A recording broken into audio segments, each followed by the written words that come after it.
ICQ Podcast episode 446, Portable Antennas Data Review.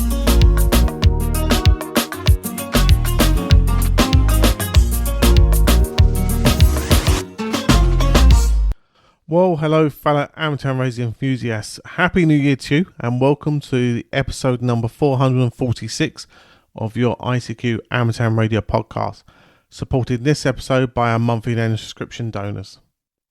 In this episode, we join Martin M1MRB, Dan, Kilo Bravo 6 November Uniform, Caryn, KD2 Golf Uniform Tango, Edmund, Mike 0, Mike November Golf, and Ed DD5 Lima Papa to discuss the latest amateur radio news. Myself, Colin M6BLY, rounds up the news in brief, and this episode's feature is a feature on portable antennas data. Well, as always, it's your very kind donors that keep your ICQ podcast advert free, and we'd like to thank everybody that set up a monthly end subscription donation. Make it your New Year's resolution to do the same by visiting our very simple webpage, ICQpodcast.com/donate, where you can set up a subscription donation or send in a one-off donation, which would really help us out along the way, and as I say, keep your ICQ podcast advert free. Right, well, now we're going to round up the news stories that happened over the Christmas period by joining Martin, Dan, Caryn, Edmund and Ed, and they discuss these stories and generate thoughts, etc. as they cover stories including ghost radio signals from MH370, and the YOTA month draws to a close, but it's still busy on the air. As always, hope you enjoy.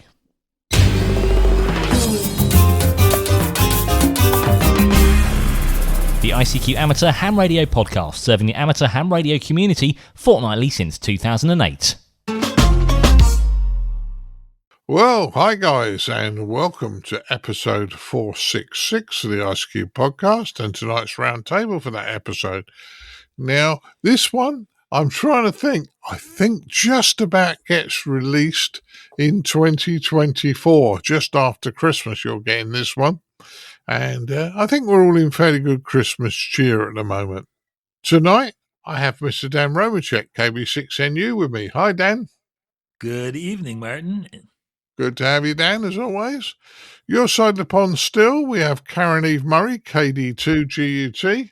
Yes. Hello. I am full of Christmas cheer, and this is our last roundtable together for the year as well. Yeah. 2024 has gone very quick, hasn't it? It's surprising. Very quick. Yeah. Back into the UK with me, Mr. Edmund Spicer M0MNG. Hi, Edmund. Bar humbug. Hi, Martin. Not really. Hello, everybody. Any trouble from you, and I'll send you loads of cat pictures. Right. And last but not least, over there in Germany, we have Mr. Ed Durrant DD5LP. Hi, Ed. Frohe Weihnachten und einen guten Rutsch im neuen Jahr. So, Merry Christmas and Happy New Year to everybody. And yeah, you're right, Martin. This should come out on the 29th. So it still will be 2024. And you can keep your festive cheer. I'll have my festive beer. Back to you. Oh, don't blame me having a festive fear. In fact, it's quite strange because Christmas time, I don't drink a lot. I can go weeks without having any alcohol, but over the Christmas period, starting today, I probably won't have anything now till after the New Year, because I'm not intending to drive, but if I have to drive, at least one of us on the road will be sober. Hi. Not a good idea. Anyway, another thought.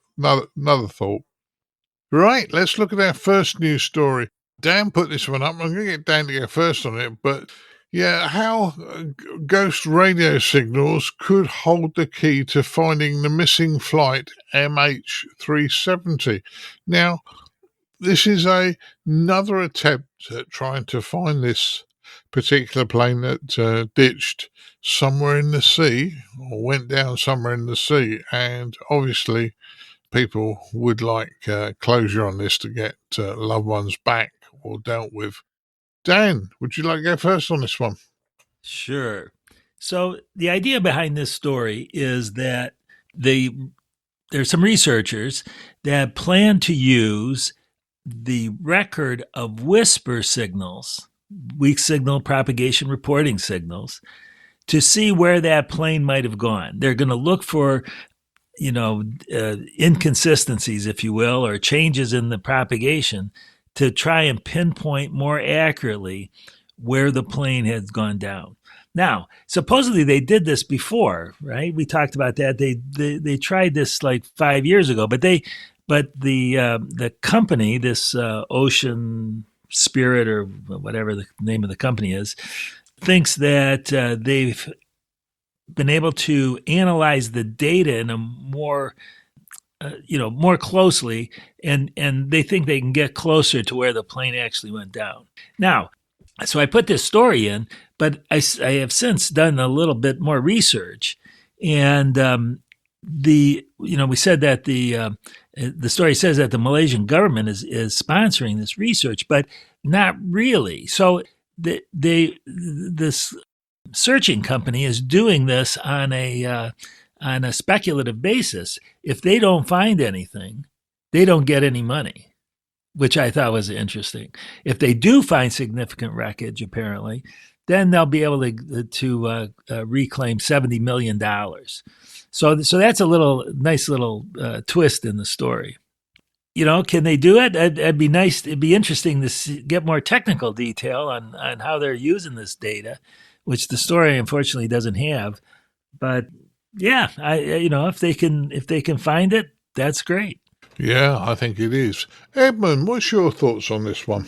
Well, the very idea that Whisper might be usable in this manner completely blows my mind, because, stating the obvious, Whisper Weak Signal Propagation Reporter was never conceived and developed for finding missing aircraft. It was designed for propagation studies. So how this works is totally beyond me, and how you could surmise that a reflection off an aircraft was off this particular one rather than any other aircraft that happened to be in the sky. I just can't get my head around that. But I do wonder if, even if right now we knew exactly where the plane crashed, so many years have gone by since then with underwater currents and all that kind of thing. If we knew exactly where the crash site was and we went there today, would there still be anything there to find? Do you see what I mean? Or would wreckage and bodies, by now be tens or hundreds of miles away? I don't know, Edmund, but I think you got to give it a try. And presumably this Ocean Infinity company would take that into account. I would have thought so on that one. Caryn, what's your thoughts on this one? Well, I think there's no harm in going back and looking at historical data, because what existed even 3 or 4 years ago, it's not the same as the tools we have now. We're, especially in the areas of technology, we're always improving with our abilities to study and interpret. I have one concern in that a lot of things can disrupt propagation, and certainly it's not hard to locate disruption in propagation by studying this historical data. But how do you document the cause of that disruption? How can you say for certain that this disruption is significant with respect to the disappearance of the plane? I mean, this story's been kicking around for a while. Again, the commitment of money on a speculative basis is still a nice new development.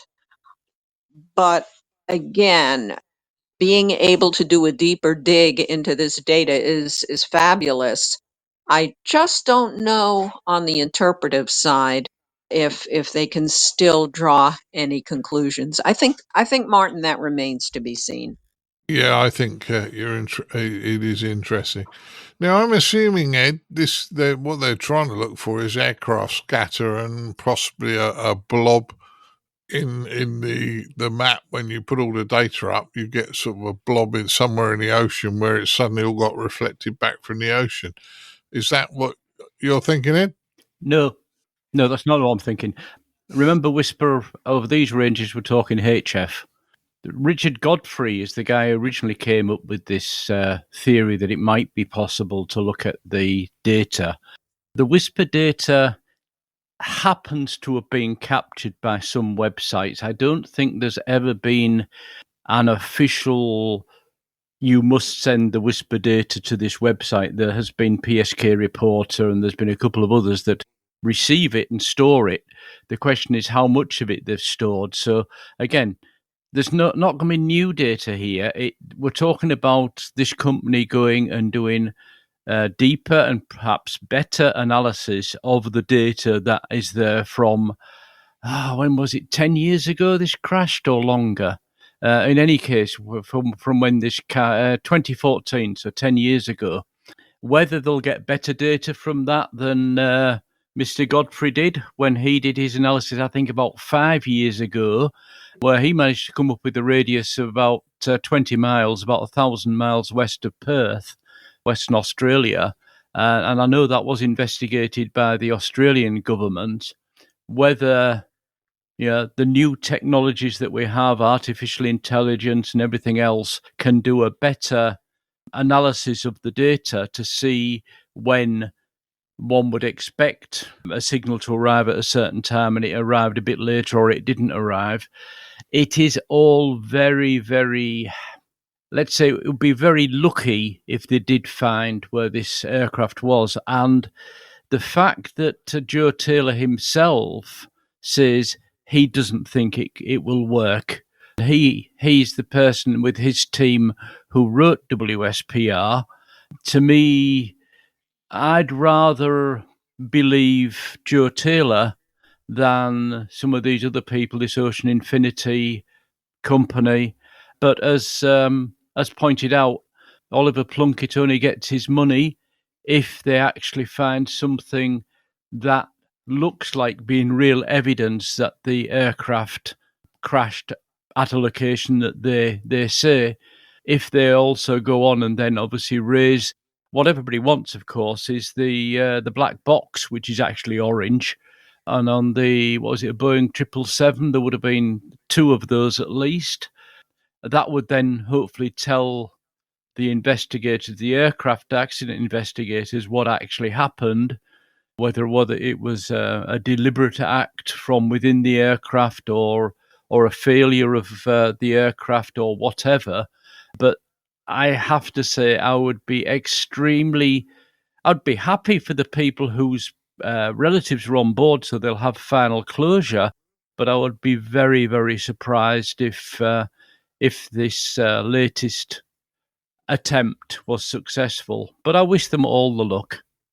At least it's getting amateur radio back into the public eye with the mention of WSPR and amateur radio signals, etc. So, all publicity is good publicity. Back to you, Martin. Yeah, well, let's hope that the families of the people on board do get closure at some point in time soon. It's going to be a difficult one to find this. If it was easy, they'd have found it 10 years ago, let's be honest. But let's wish them all luck in trying to do that. Move to our next news story. It's YOTA month, Youth on the Air month, and it's going to draw to a close at the end of December. But there's still a fair amount of activity on there. And I'm not a big HF operator, and I'm guilty of not working anybody yet. I do intend to try over the Christmas period. But, Edmund, I know you like working special event stations.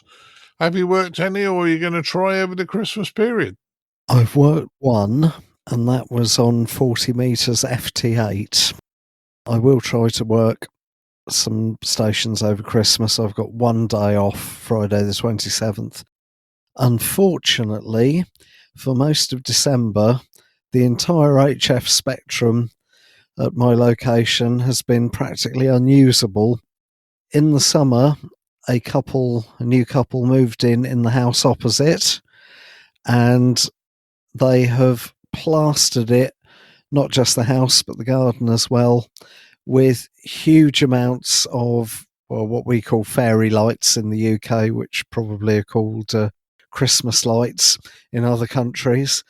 It looks amazing, but you can guess the rest, can't you? More noisy switch mode power supplies than you know what to do with. So the enormous racket that I have most of the time now on the lower HF bands extends all the way to the upper HF bands as well. Apart from during the day, of course, when all of this isn't switched on, but then during the day I tend to be at work or not available. But it was FT8 for the win. That got me Hotel Golf Zero YOTA, which is the team in Hungary. I see on the cluster, though, that there are quite a lot of YOTA stations being spotted. Alpha Oscar 24 YOTA seems to come up quite a lot. They're in Spain. Alpha Oscar at the start of the call sign usually denotes a Spanish special event station. So I will try and get them, and I will try and say a few words in Spanish as well. I would always advocate, with any contact, speaking a few words of the other person's language if you can. It always helps break the ice. But when you've got youngsters on the other end who may be very nervous and who certainly won't have English as their first language, then you saying a few words, the effect of that will probably be amplified further still. So I'd encourage all that kind of thing. And last but not least, this is coming out on Sunday the 29th. Golf Bravo 24 YOTA is in Northern Ireland on that Sunday. On the 30th, it's back in England. I think there's a scout troop operating it from memory. But New Year's Eve, the 31st, at the time of recording this, is not actually allocated to anybody anywhere. So if you go on qrz.com and search GB24 YOTA and scroll downwards, there's a rota on there. And hopefully by the time New Year's Eve actually does roll round, somebody somewhere in the UK will be using the call sign. So you've got 3 days inclusive to get YOTA stations in your log if you're listening to this on the day that the podcast is released. And hopefully over Christmas, yes, I will get at least some extra ones on SSB in the log if I can dodge all the interference from the fairy lights, of course.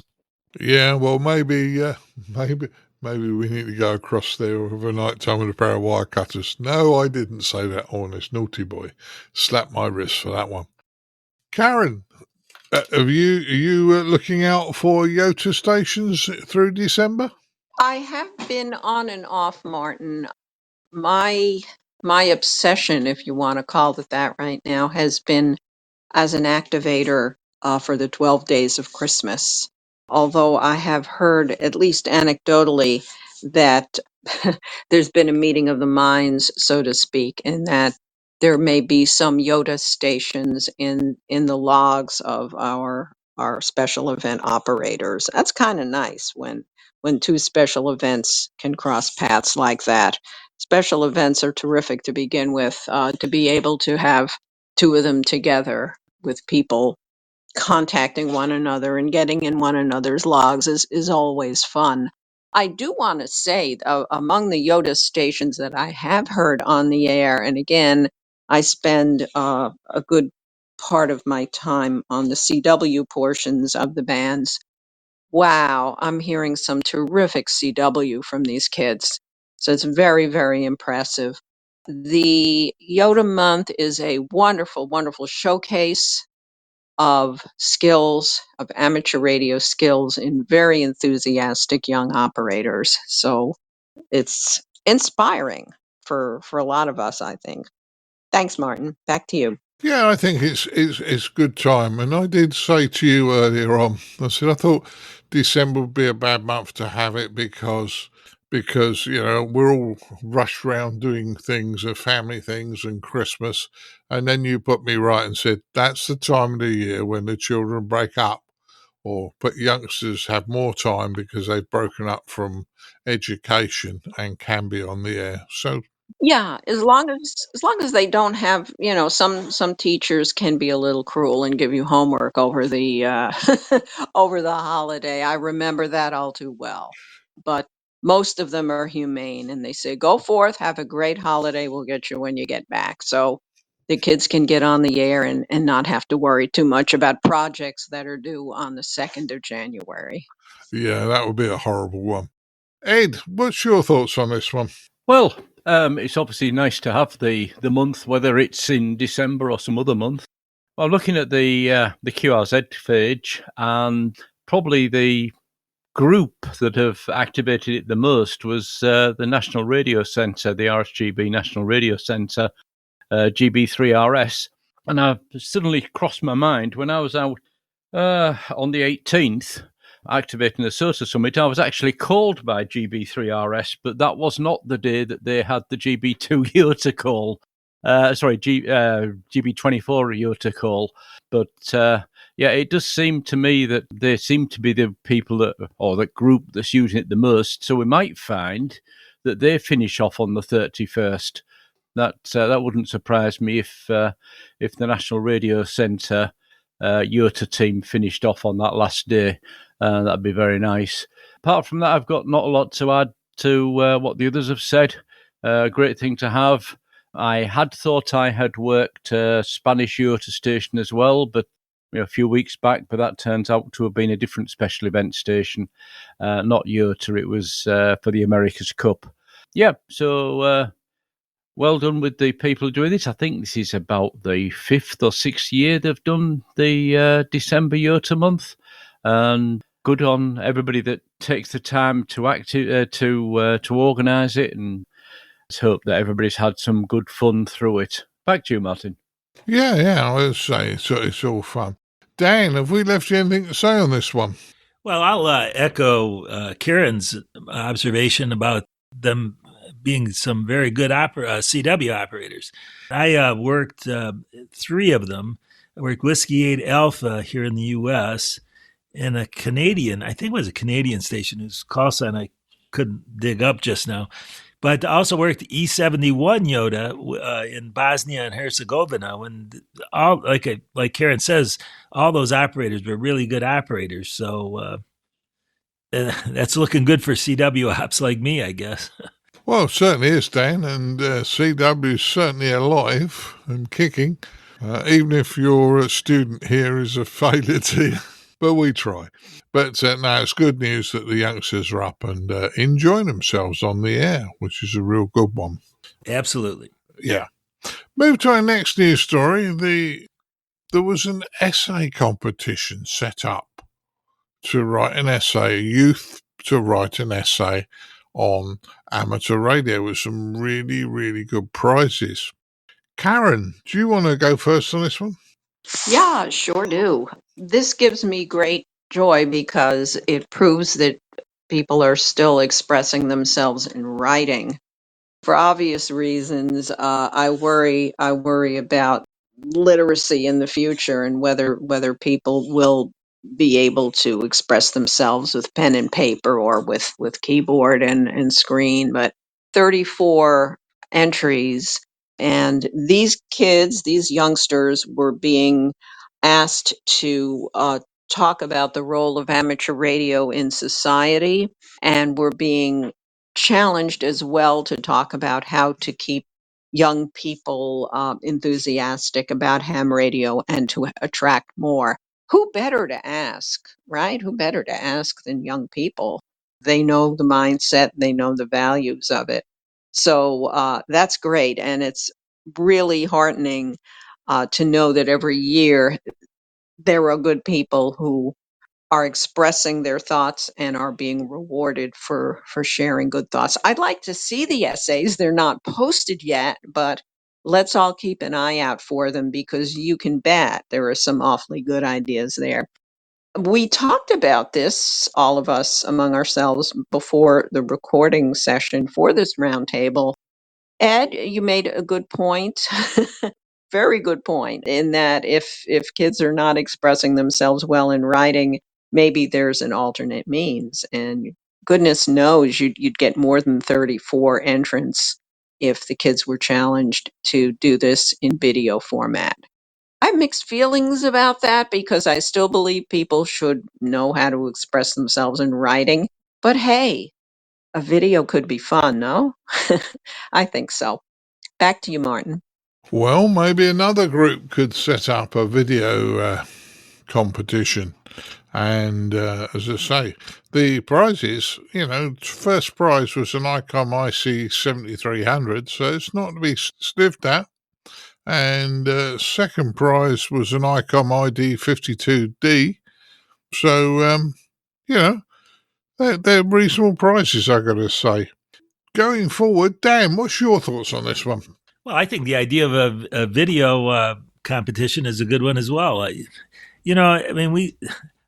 a blogger, right? So I do a lot of writing, and it's nice to see, but that's the way things are going is more video. So anyway, having a video prize might be a good thing. I think that it might be tough for that Intrepid DX group to have enough funds to have two separate tracks like that. But yeah, I'm looking forward to seeing the essays. That I think they'll be. When I was at ARDC, I published a couple of them on the ARDC website because ARDC had given them a grant for that year for the prizes, and they're great essays. So good stuff. Well, I'm looking forward to reading them when they come out. I'll be honest with you, Dan. So that's a good one. Ed, what's your thoughts? I haven't got anything to add actually because somebody stole my thunder. No, but I think the comment we all made before we started recording tonight was 34. Is that a good number? And we basically said, well, to get the younger people to actually sit down and write an essay and submit it, it's not what young people do these days, and which is why I then came up with the suggestion, well, why not couldn't the Intrepid DX group either in addition or instead of take entries as video presentations? If those are put up on YouTube anyway, it serves twice, because if you then had, let's say we had 100 submissions all saying this is what's great about amateur radio and this is what we need to do to get the youth interested, and they're all straight up on YouTube, irrespective of whether they win the competition or not, it's doing good publicity for amateur radio. Time will tell whether that's something they'll move on to, but I mean, it's great. It's been running, is it 5 years now? This Intrepid DX have been doing this, and I think they actually get more entries each year, so that's positive. But yeah, I think it's a good thing. Would like to see what the actual results are. I believe the top 3 will automatically get published, and the top 10 may be published a bit later, so the other 7, from what I read on another report on this. But yeah, why not? I mean, I guess the other question is, should other age groups be also saying what they think? So your 40 to 50-year-olds, for example, what's special about the hobby to them, and what they would like to see. So, the idea is good for youth, but youth isn't the only place where you can get new people into the hobby. Back to you, Martin. You're right. There are lots of places where we can get people into the hobby. But the youth are great to have them in. And they are obviously, when they are hooked, they become very, very excited about the technology. Edmund, have we left you anything to say on this one? In common with everybody else, I really want to read these essays when they become available, because if somebody had told me that I had to enter this competition, even if my essay was allowed to be really, really short, and even if I had weeks and weeks or months to put it together, I think I would really struggle to come up with things to say. And because I've had a long day at work, I've now completely forgotten what I was going to say next. I do apologise. I'm sorry, Martin. My mind's gone blank. Yeah, we'll leave it at that, shall we? Okay. Well, it happens to all of us, mate, but no problems. Have another sip of that, whatever you got in front of you, and we'll ask you the next story in a minute. I haven't got anything in front of me. Harking back, by the way, to the previous news story about youngsters on the air, I think December is a good time to have it propagation-wise, because the summer doldrums are well known on HF. During the winter, yes, okay, the bands close after dark usually, but then youngsters, and particularly the very young youngsters, probably aren't going to be on the air after dark, are they? They're going to be around during the day. And during the day, the maximum usable frequency is often higher in winter than it is in the summer. So by having it in December, they've possibly got more of a chance to get some real DX in the log than might be the case if they were trying to do it in the summer. I know that's not the question you asked, and that's a previous news story, but because my brain has gone completely blank of whatever it was I was going to say with this one, I thought I would just add a little something in for the news story before Martin. Sorry about that. Well, no problems, mate. But I'm not going to edit that into your other part. But yeah, leave it in as it came. Yeah, leave everything in, I would. Yeah, that's a bit of fun, isn't it? And I'll have to have a word with Paula next time I see you. She's not looking after you. Hi. Right, let's move to our next story before I get into terrible trouble yet again. The AM bill in the States, didn't make it through Parliament again this time. We're only covering this because as a group, we've covered this a number of times. The car manufacturers want to do away with AM radios in the States. There's no reason for this, but they're telling you that if they put AM radios into cars, then it becomes a safety issue.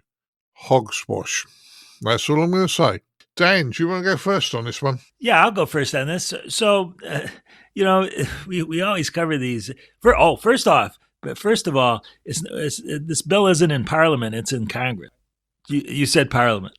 All right. Well, I'm an old fool this side of the pond, mate. So, we always cover these legislative things here in the U.S., and this is just the way things work here. Somebody proposes a bill like this, and it has to go through at least 2 or 3 legislative cycles before finally it gets enough support to pass or be voted down. We last time we talked about this, we kind of talked about the technical issues, and it's not the technical issues here that are at stake, or because as most of us are engineers or worked in the technical capacity, we know that the bit about interference is the hogwash, like you say. So then it gets down to just a matter of money, and if they can get rid of it, then they save a few bucks. That's sort of just the way it is. The flip side of that, though, is that AM radio really is on the way out. I mean, I just read a story the other day that Stephen King, the author of all those horror stories, he actually owned several AM radio stations in Maine where he lives, and he's just closed them down. There was 2 or 3 of them, and he's just closed them down. And I think that's the way things are going all over the country. So, in a way, the auto companies have a valid point here that people just aren't listening to AM radio anymore. So those are the 2 sides to the story. Well, it's interesting. And I should have got the terminology right for the right side of the pond. Caryn, what's your thoughts on this one? Well, on this one, I just want to make a point that this is not the swan song for AM radio in cars. This is simply yet another in a rather long series of delays in getting the bill passed. It has wide support in Congress. Parliament would probably like it too, Martin, but it does have wide support in Congress. The only reason it didn't happen is the end of the year was coming. The government was running out of money unless a measure was passed to fund the government and its various agencies. And as always happens in this process, there's a lot of horse trading and bargaining going on, and some things hit the cutting room floor, and this was one of them. So this is by no means the end of the AM in Every Vehicle Act. It just means everybody's got to be a little more patient, and we'll come back and do this again in 2025. I just want to add on a personal note, I hope we're not saying the same thing next year. It's getting a little tiring waiting for this thing to pass. And for those people who do rely on AM radio or want to keep AM radio, this would sure be some nice peace of mind. So let's check back in another year. let's see where we are then. Back to you, Martin. Well, I hope it gets kicked out before then, Karen, and hopefully it all gets sorted. But as you say, if it gets delayed again, we could still be talking about this in about 50 years' time. Hopefully not, because I think our listeners would be bored by then. Right, Edmund, what's your thoughts on this one? Can't think of anything to say other than AM in cars good. Well, that's a good enough reason. Yeah, it's... Well, in all seriousness, I live on the south coast of England, so we don't have very tall hills or mountains anywhere near here. It's very flat in the grand scheme of things, but less than 10 miles away from here, there is a particular bit of road, the A29 near Arundel, if anybody knows it, where if you're driving up there or down in your car, you try and listen to DAB, digital audio broadcasting, forget it. You try listening to FM, yes, you can sort of do it, but it's very crackly, and the RDS device in your car would be forever retuning from one transmitter to another, trying to lock on to a signal. And if you want to listen to the radio in anything like decent quality, AM is the only thing that works. So yes, I know that on the scale of the country, probably not many people are listening to AM, but the minority, and it is a minority, the minority that are, of them, I would hazard a guess that the vast majority of them are not listening to AM through choice. They're listening because that's all that's available. I mean, for example, the most BBC local radio stations in England now have switched off their medium wave transmitters, but the ones that haven't, BBC Radio Derby, BBC Radio Gloucester, and there's a couple of others that escape me at the moment, are all in parts of the UK that are quite hilly. So I really want AM to keep going, because there are people out there who can only get reception on medium wave, and I think that those people might be a bit more numerous than most people realise. Back to you, Martin. Yeah, interesting discussion on that one. And I know that bit of the A29, driven it a few times. It is a bit of horrible up there, isn't it? But there you go. Ed, have we left you anything to say on this one? Yeah, I just want to point out a couple of points. The first one, Martin, you said you wanted the bill kicked out. That would, of course, mean no more AM in cars. So I think you mean you want it accepted rather than kicked out. And Edmund, talking AM radio, don't forget your commitment to take a listen for Radio DARC from Wufferton in January. Last transmission from Austria is on the, what is it, the 30th? Yeah, the 30th. And then the following week should be from Wufferton. Yeah, and I'm trying to think this, looking back, why is this a problem in any case? Is this really arguments about somewhere where there shouldn't be a problem? And I think I know the reason why. If we think back a few years, cars were supplied, certainly in Europe and I guess also in the US, without radios, and you'd go and buy either a cheap radio or a high quality radio covering what you want, and it would plug into the slot and the cables are connected at the back, or the garage would do it for you. So you'd buy your car from Ford or Holden or BMW or whoever, and then you say, and I'd like this radio with it, and it's up to them then to get that radio, put it in, make sure there's no interference problems, and away you go. Nowadays, of course, everything's integrated into their multimedia system, and I think that's the problem.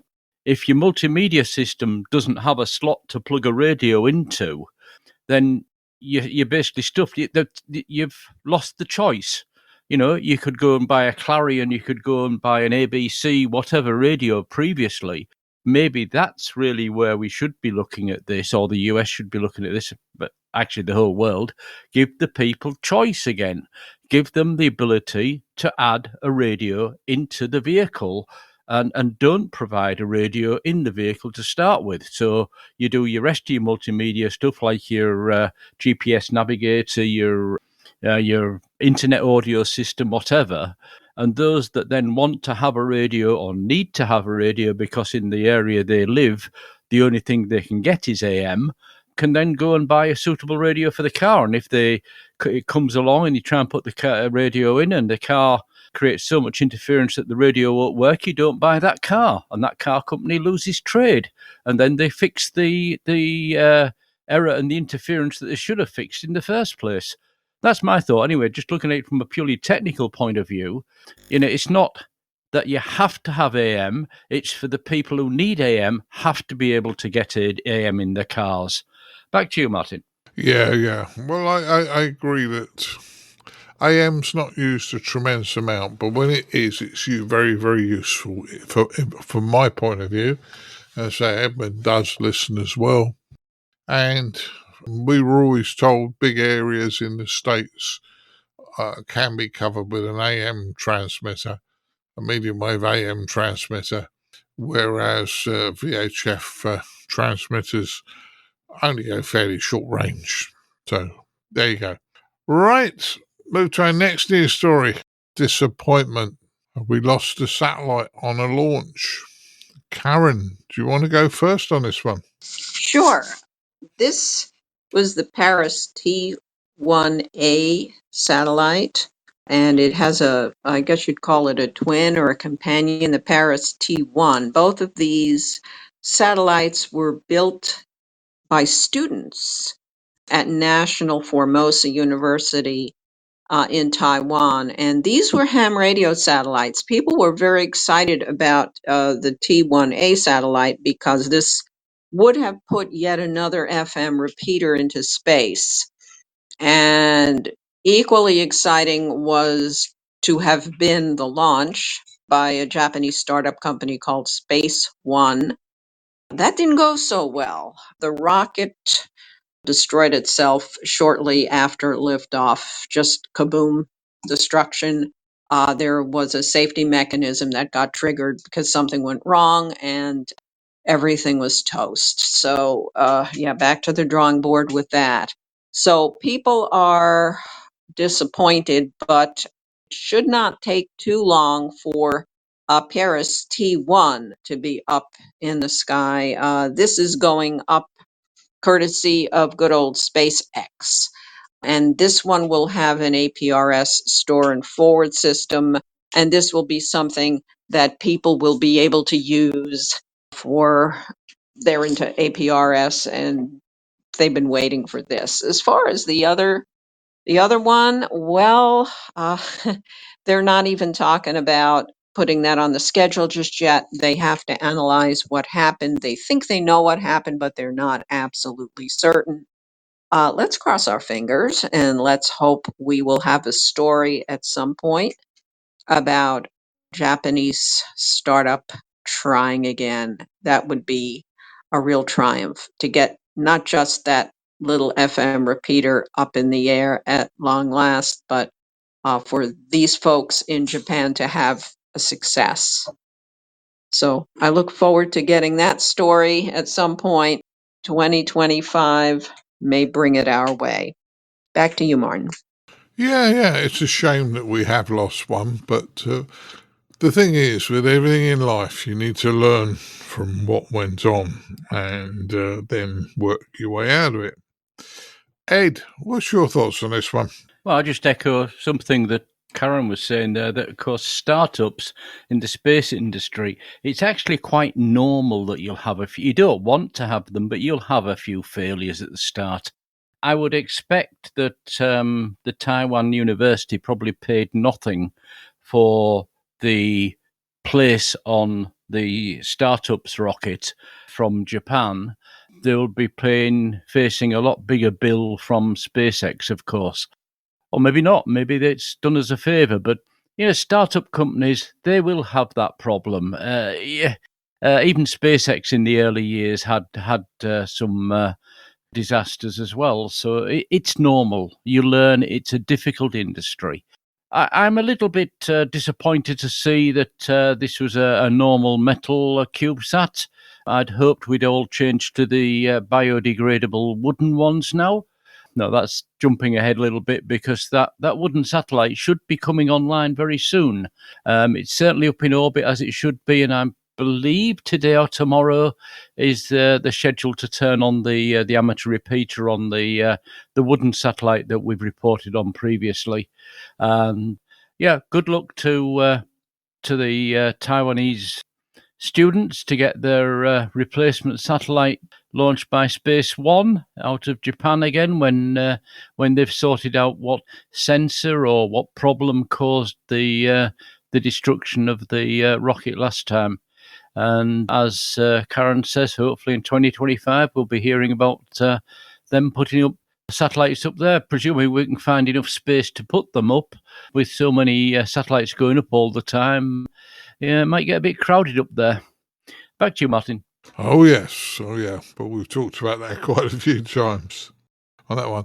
Dan, what's your thoughts on this particular one? Satellites, and I know you do a bit, don't you? Well, not really much anymore. But I would say that the big story for me here is the disappointment that the students must feel over this. It takes a lot of work to put one of these things together, and to have it just gone in a flash, just must have been really terrible for those kids. Oh yes, a big disappointment. But hopefully their Elmers will put an arm around them and hopefully get them to carry on. Edmund, what's your thoughts? Have we left you anything to say? Well, my first thought was the same as Dan's. I do feel terribly sorry for the youngsters involved in helping to put that together, and hopefully it won't put them off, this setback won't put them off for life or anything. And it's also a shame that we haven't got this satellite up there, because I think I'm right in saying at the moment there aren't that many fully operational FM satellites. I can't remember if I always get these two the wrong way round, AO91 and AO92. One of them is no longer in service altogether, and the other one you can only use when it's in sunlight. I can't remember which of those two, which way round it is. So yes, if this had been launched successfully, I would have tried to make a contact through it. But hopefully in 2025 everything will run more smoothly, and we'll get some more satellites up there, Martin. Oh yeah. We'll be amateur stuff is good, and we all like that. Moving to our last news story, and this is kind of an amateur story, although it's more amateurs using other equipment. But updated equipment can save lives. Ed, do you want to go first on this one? Yeah, I can do. This is a story about SARNAC, and which is search and rescue team run by radio amateurs. And I'm going to pronounce this wrong, but I'll read it as the Adirondacks. Anyway, somebody will correct that later. But it's the northern mountains of New York State. They have been using some recycled, repaired ex-fire brigade radios for some time. They've now been given a grant of $6,000 from town of North Elba to get new radios, 30 new radios. And this, I think, is a good example of how amateur radio can volunteer to help emergency services, and not necessarily just we're going to come along and bring our radios and be heroes with them and all the rest of it. No, come along and help however it's needed to support the real heroes, the real workers that save lives. And in this case, they're still going to run communications, and they're even going to be running. We were just talking about this before.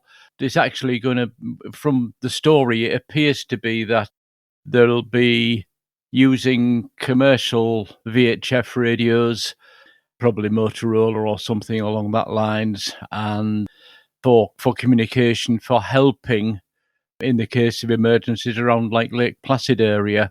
And yeah, so good on them. And again, an example of where an amateur radio group is bringing the skills and the willingness to volunteer to help emergency services. That's about all I got to say. Good on the people there, and good luck with the new radios. Yeah. Well, Caryn, this is in your state, I believe, New York State. Yes. Okay. Well, the beautiful mountains are called the Adirondacks. Not an easy word to to deal with. So that was a good pronunciation, Ed. It is the Adirondacks. And what this is rightfully about, as you say, is it's about applying your radio skills, or any of your skills, your communication skills, where they are needed. We have had, I know on Newsline, we've had countless stories about ham radio operators who've been called in to assist with radio communications, and sometimes they're using someone else's radios anyway. They're using the skills, their organizational skills, their abilities to collect and transmit critical data about who needs help, who needs resources, what needs to be brought in to assist folks. In this particular region, a lot can happen. You have hikers in the Adirondacks. You have things that happen. People fall, they get injured, they get it. Hopefully not attacked by animals too much, but you don't know. You have people who get lost. They're climbing and they risk hypothermia and they can't get down in time. They become disoriented. They become dehydrated. Campers out there in distress. So getting these new radios will be a blessing. Apparently, what these guys were using, not only were they secondhand radios from the fire department, they were falling apart.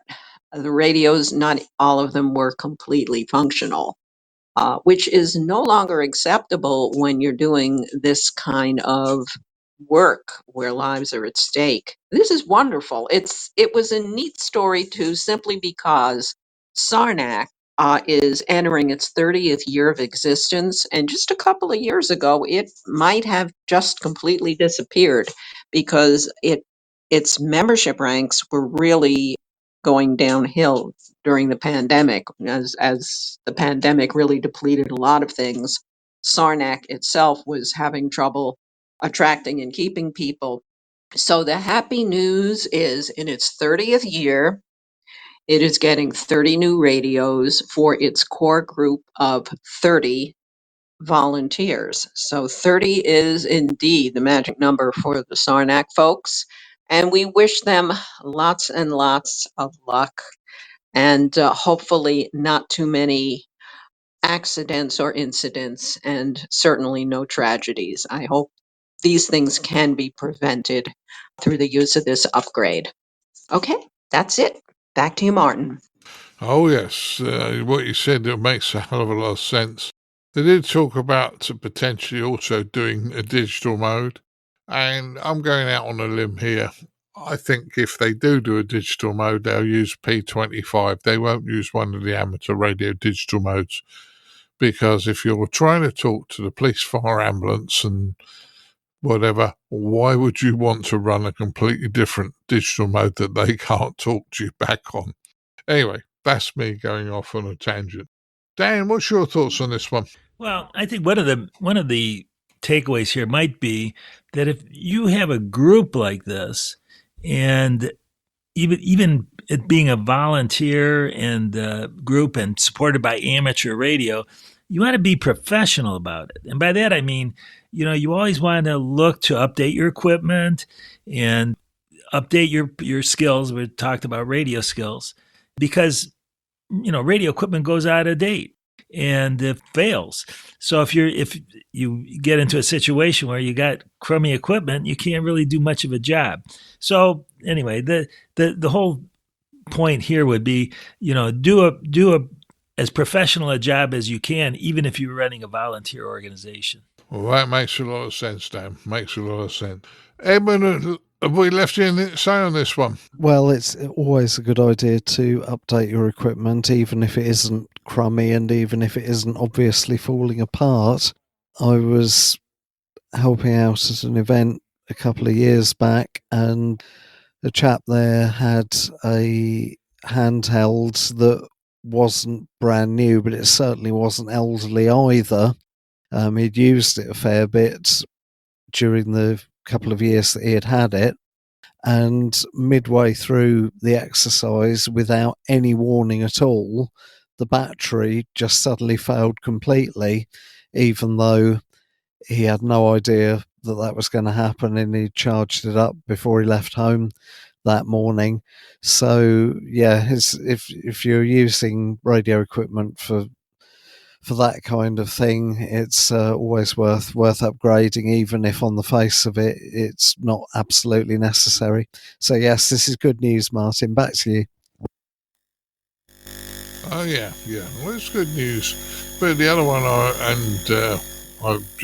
what you said about that battery failing, if it was an event during the winter, batteries don't tend to hold their charge as long in cold weather.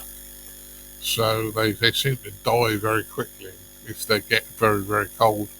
And just the thought of a handy-talkie or a walkie-talkie being out, it's out exposed to the air. All right, your hand is going to keep it a little bit warm, but maybe not if it's on a belt, or on a clip or a lanyard around your neck. So just a thought. So that concludes our news stories. Caryn, we always go ladies first. So what have you been up to since the last time you was on the podcast? Well, Martin, fortunately, the listeners will not have to listen to me drone on and on and on about POTA exclusively this time. I am one of the activators for 12 Days of Christmas, which is running through Christmas Day. I am Whiskey to Tango, 2 turtle doves, and it has been a blast. I love special events, but this is the special event among special events. It is just the most fabulous experience because not just the contacts we make, but the experience of building community among all the activators, all of us on the Discord channel. We are always become a family. It's just fabulous. one of our activators, oh my God, he worked Antarctica. That's unbelievable. He worked the German station in Antarctica. He reported to us. So that's a big cheering section there for him.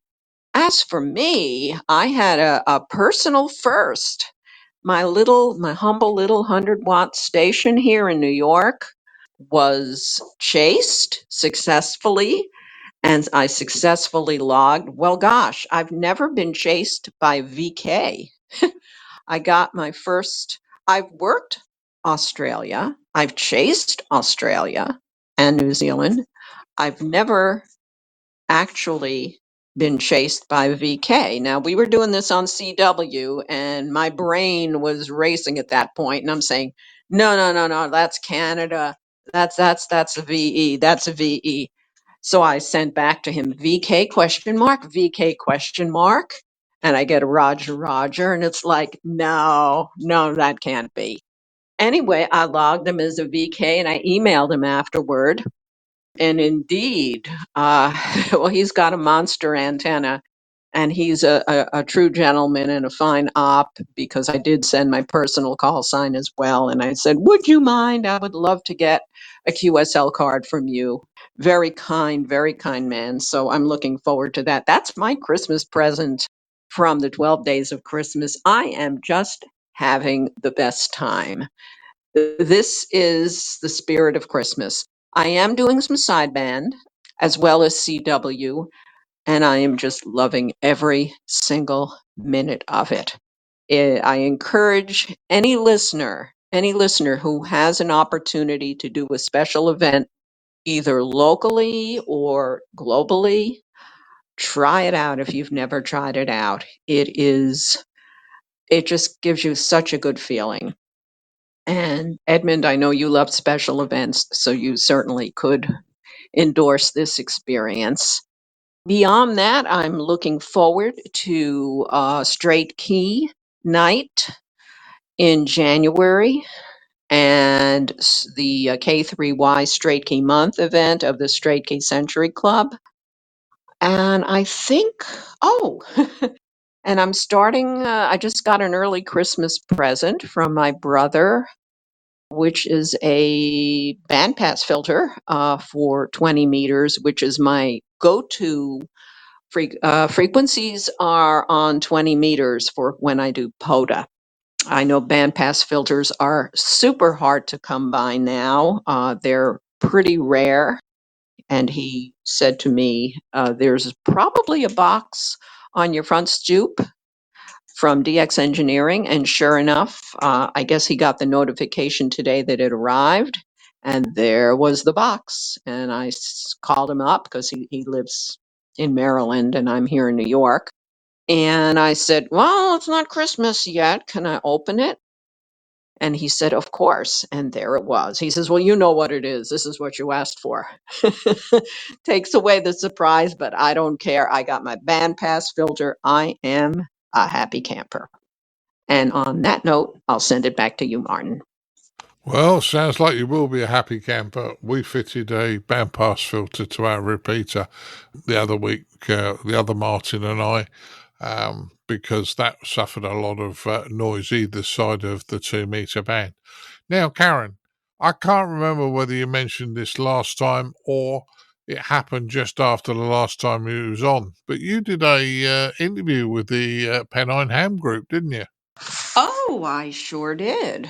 Lovely group. I'm now a member. How about that?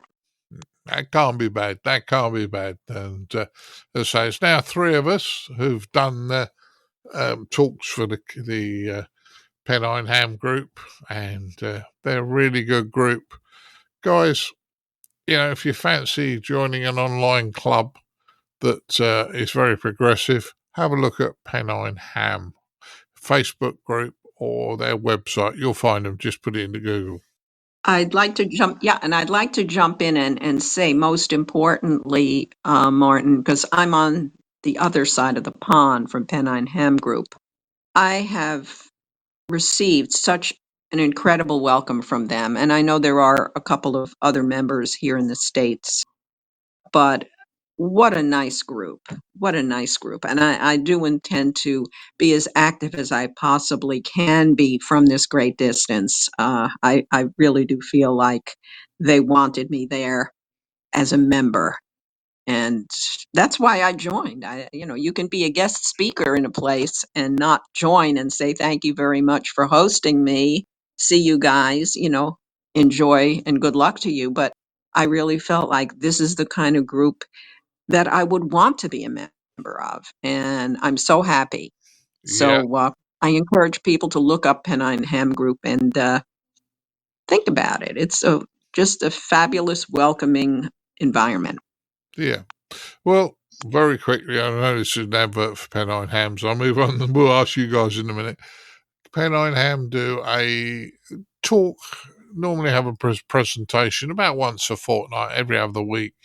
They also have a Thursday night net, UK time, 8 o'clock. So it's 2000 UTC at the moment because we're not in daylight saving, on D-Star. They have a D-Star net. And often throughout the week, there's other things going on. So a few of their members have gone to Spain or gone abroad, and they've worked them, and they often stream what's going on directly to the internet, and the talks are put straight up onto the Pennine Hams YouTube channel. So well worth a look, as Caryn said. Right, Dan, what have you been up to? Well, you're busy as usual, but like Caryn, I haven't done really much POTA now that the weather's turned kind of cool here. I'm really a fair weather POTA participant. What I have been up to is I'm in the process of finishing my final report for my ARDC grant, and that's been fun. Got the final financials from Ham Radio Village, and get that all together here. Hopefully by the end of the week. I still need a few stats on the volunteer examiner portion. But other than that, I've started home brewing a few things. There's a badge. I always, so I've been going to these conferences, and they all have badges, and they all have very cool badges. I mean, it's some kind of electronic thing. And so I'm thinking, well, ham radio should have some cooler badges. So I came across this thing on Make magazine. It's called the EMF Explorer badge. And what it is a very simple circuit to detect RF radiation. And it consists of two little inductors that they use basically as antennas. And they run those into op amps, and they produce a sound if there's some noise being generated. So like Edmund could use this to detect this noise source for his neighbor's fairy lights. So anyway, I'm going to bought some parts for that. I'm going to put that together. And then also I ran across a project that uses a Raspberry Pi Pico for an SDR. And the Raspberry Pi Pico has so much computing power that that's all the computing power you need for this thing. You don't need to run, have a PC that runs the actual SDR part of it, the actual software. So this can actually run the software. So I ordered the parts for that too, and I'm waiting for the parts, and I'm going to put those together. Also, I can't stop teaching here. I've had a talk with the local makerspace here about teaching my ham radio class there, and maybe about teaching some basic electronics there too, classes there too. And that's a kind of interesting because, the teaching the ham radio class is pretty cut and dry, right? You teach the material that's in the question pool. Teaching a basic electronics class is a little bit more freeform, if you will. It's less constraining. So I haven't quite figured out how to do that yet, but that's on the list for 2025. Well, that sounds brilliant, Dan. That sounds brilliant. And I know we did, when we were out in Dayton, you and I did a chat about some technical subjects.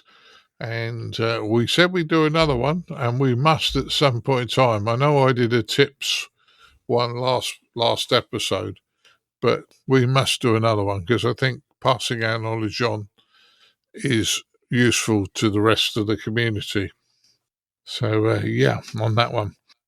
Edmund, what have you been up to since we last spoke? So, what have I been up to? Well, not very much HF for reasons I've already mentioned.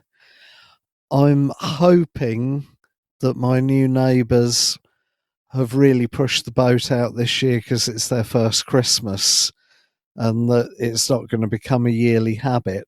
And no, I won't be going over there with wire cutters because the display does look very pretty, and I wouldn't want anything unfortunate to happen to it. So for most of December, it's basically been 2 meters, mostly FM. And this is a good time of the year to be on the band because you will occasionally get people who don't live in the area but who are just visiting. So a few days ago, I spoke to a young lady, and it's probably been about a year since I spoke to her the last time, and she was down in Worthing visiting her parents. So I spoke to her from their house, and me and her actually passed the full license, the M0, in the same exam session on the same day in the same place. So nice to get her in the log. I've spoken to a couple of people who I haven't spoken to for a very long time, so it was reassuring to know that they're still alive and kicking. That's good news.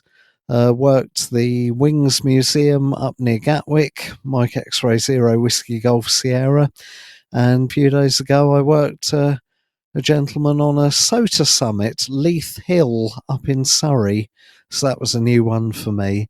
So yes, if Christmas lights are destroying HF for you, have a go on 2 meters, even if you don't normally.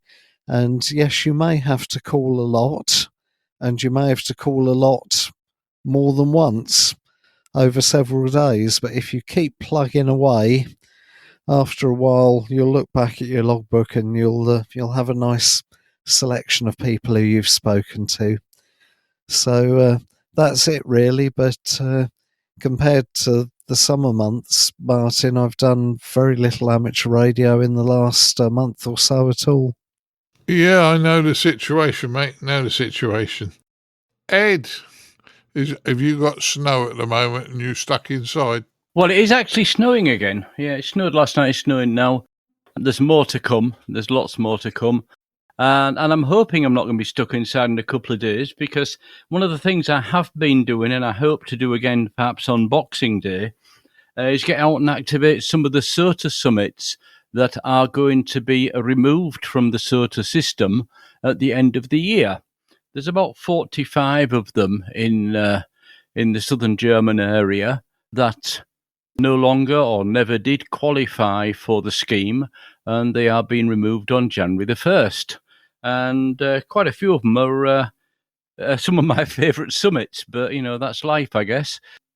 So I'm trying to get out to activate a few of those, and I've done a couple last week.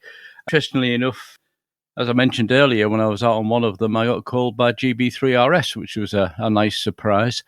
Other stations I've worked this morning, worked on 20 metres down into VK on sideband. At the moment, band conditions are back good again. So, there's been about a week when there's been a lull, but it seems like radio conditions at the moment on the HF bands. Get on and enjoy them, everybody. Yeah, what else have I been doing? I've been doing some book editing and magazine editing, which I think I do.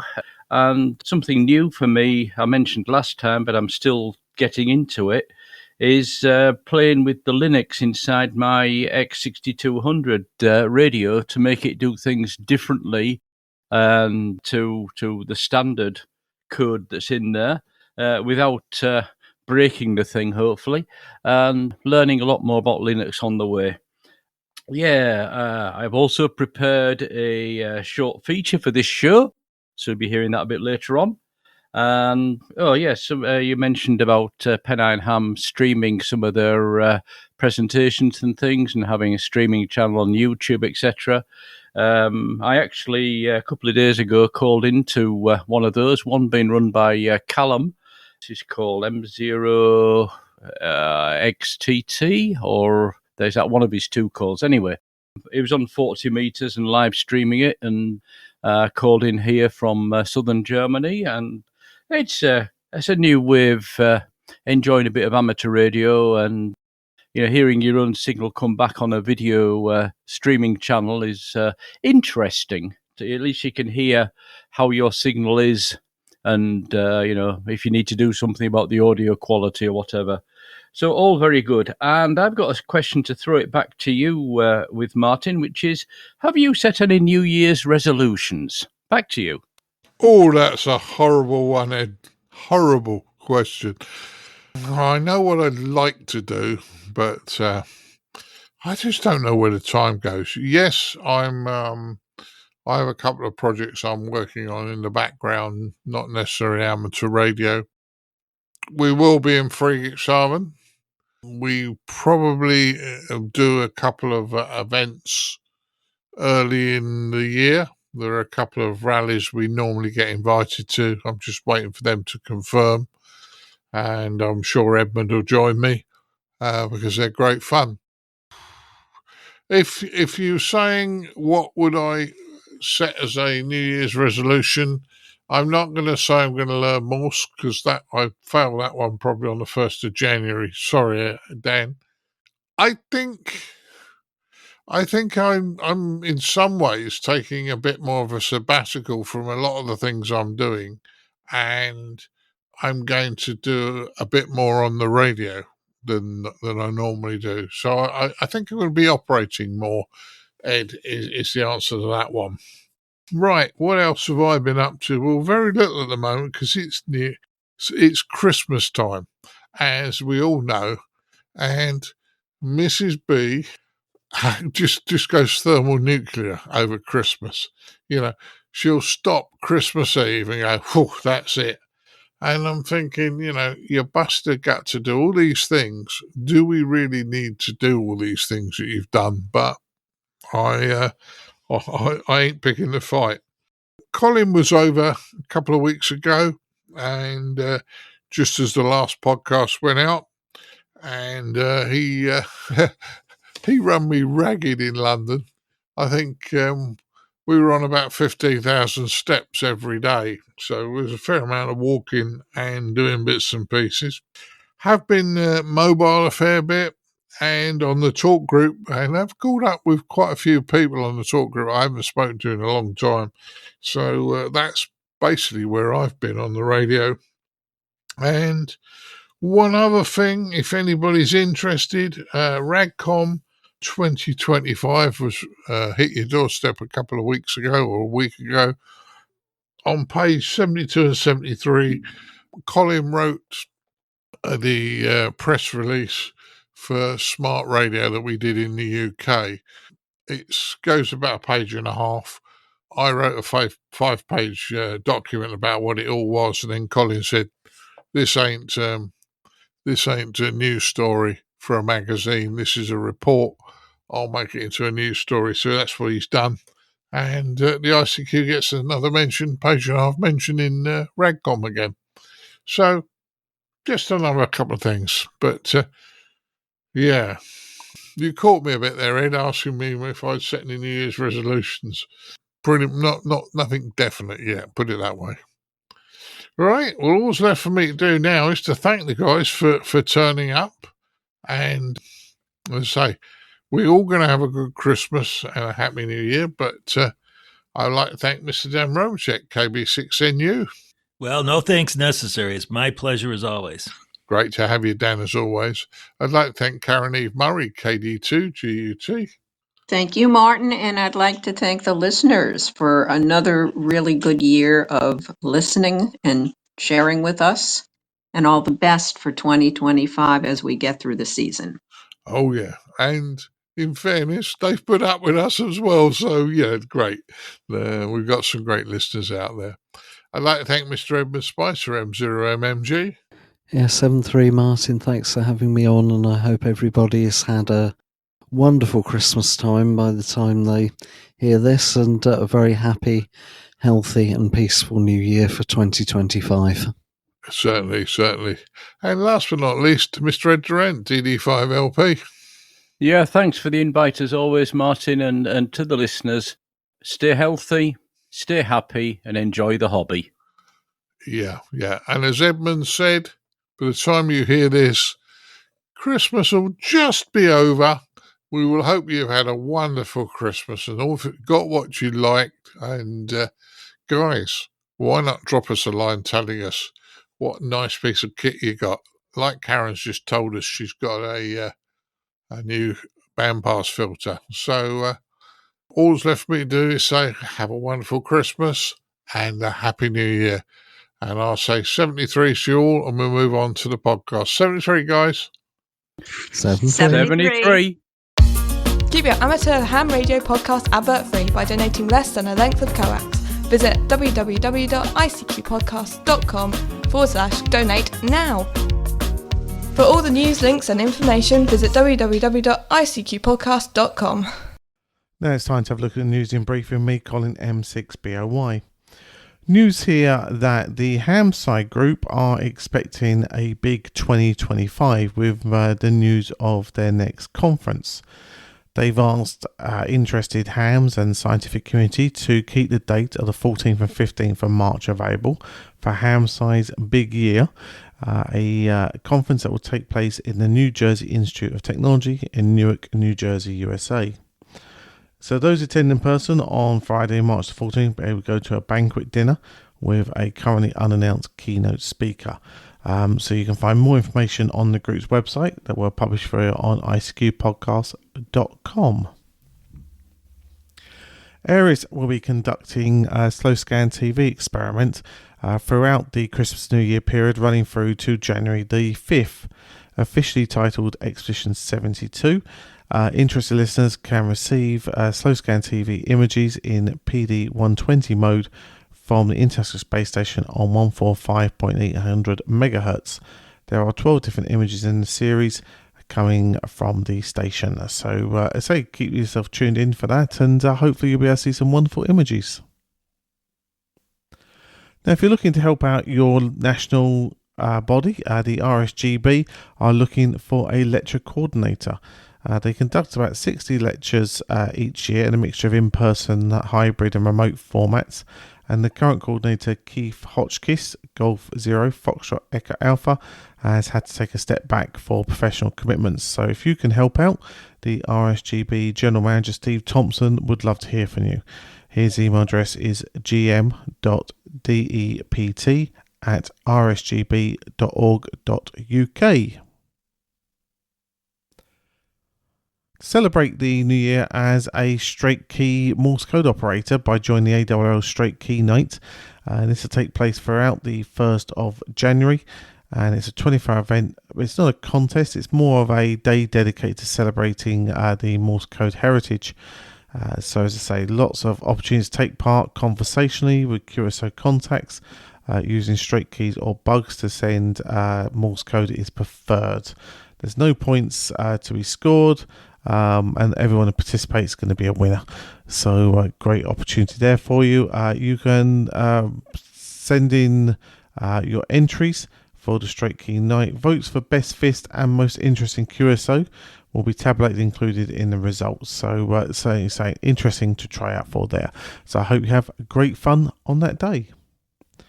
Right, now we head over to our features episode, which is a portable antenna data review. As always, hope you enjoy.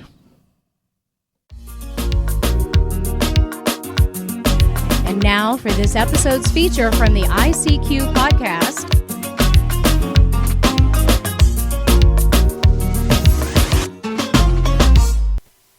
If you've been listening to this podcast for any length of time, you'll know I enjoy portable operating. There are many technical advantages when operating portable, as well as fresh air and exercise, the reduced electrical noise, the less restricted location, the preparation for off-grid operation if ever needed in an emergency. All of these things add to the value of portable operating. Such operations, however, have different requirements to your home station.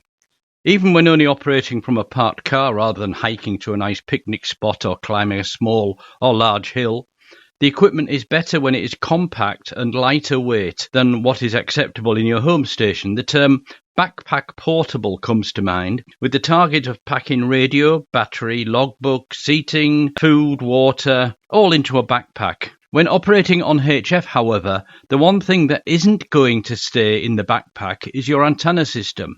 It is important, especially when using a lower power, to have an efficient antenna. But for portable operation, it also needs to pack up into a compact space for transport. For this reason, except for perhaps club field day, portable antennas are normally wire antennas of one sort or another. But which one suits you? Which one gives the best performance where you are going? Do you build or buy? These are all questions a new portable amateur radio operator asks.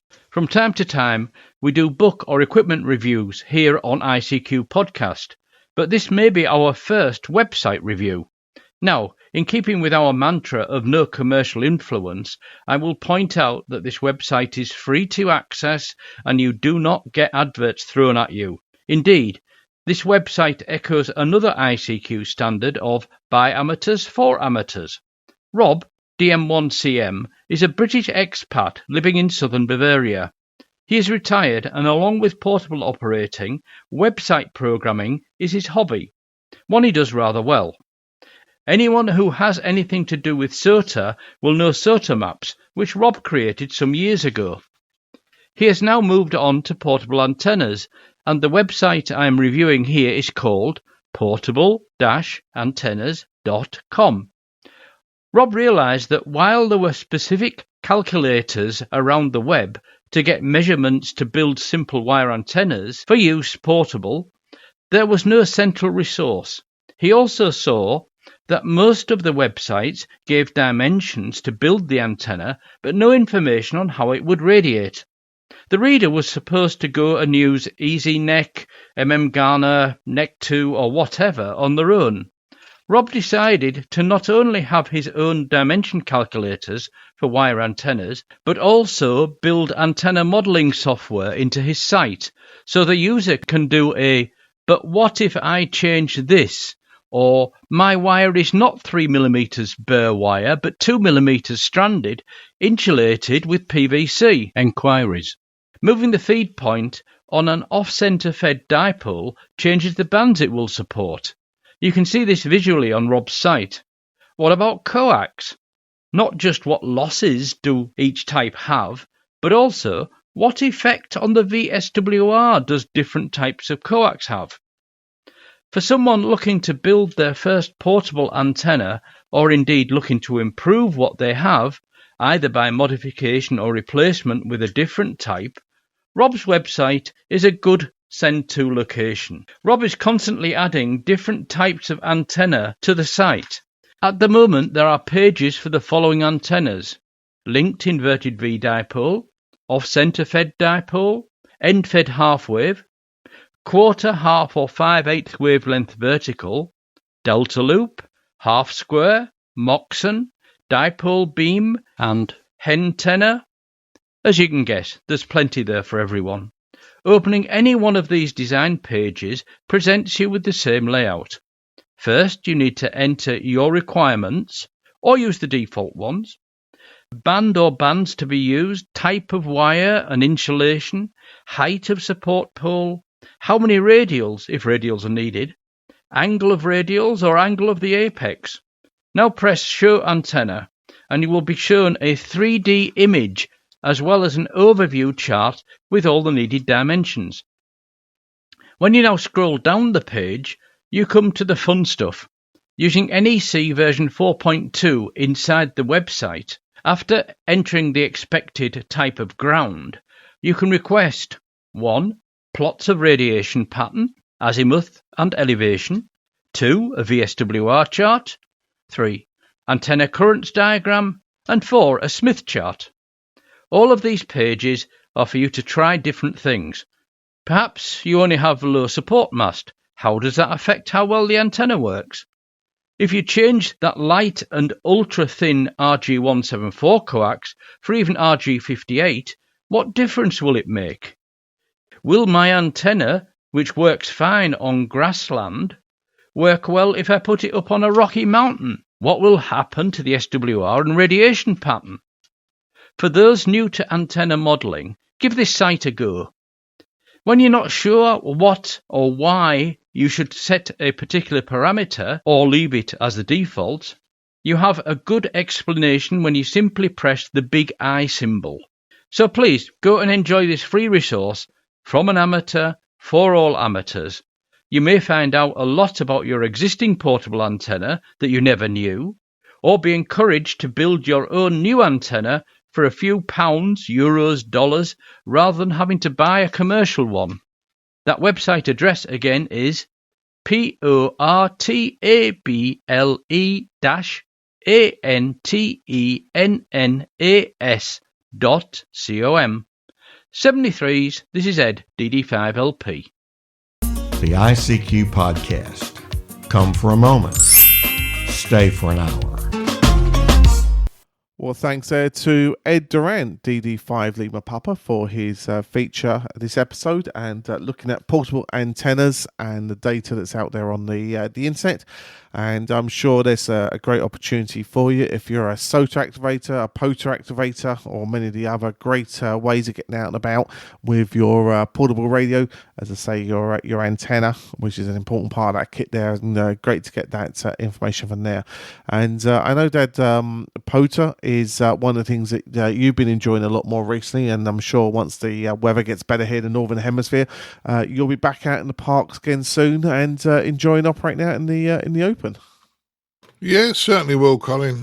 Didn't do as much as I'd like to last year, but we're getting more and more operating time in. That's the intention anyway. So, yeah, it'll be a good one, Colin. Yeah, no problems at all. So, as you say, let us know any feedback from there. No problems at all. Right, feedback from our listeners. As I say, many thanks for, as I say, a lot of the feedback we got, Christmas messages, etc. from listeners. We really do appreciate it.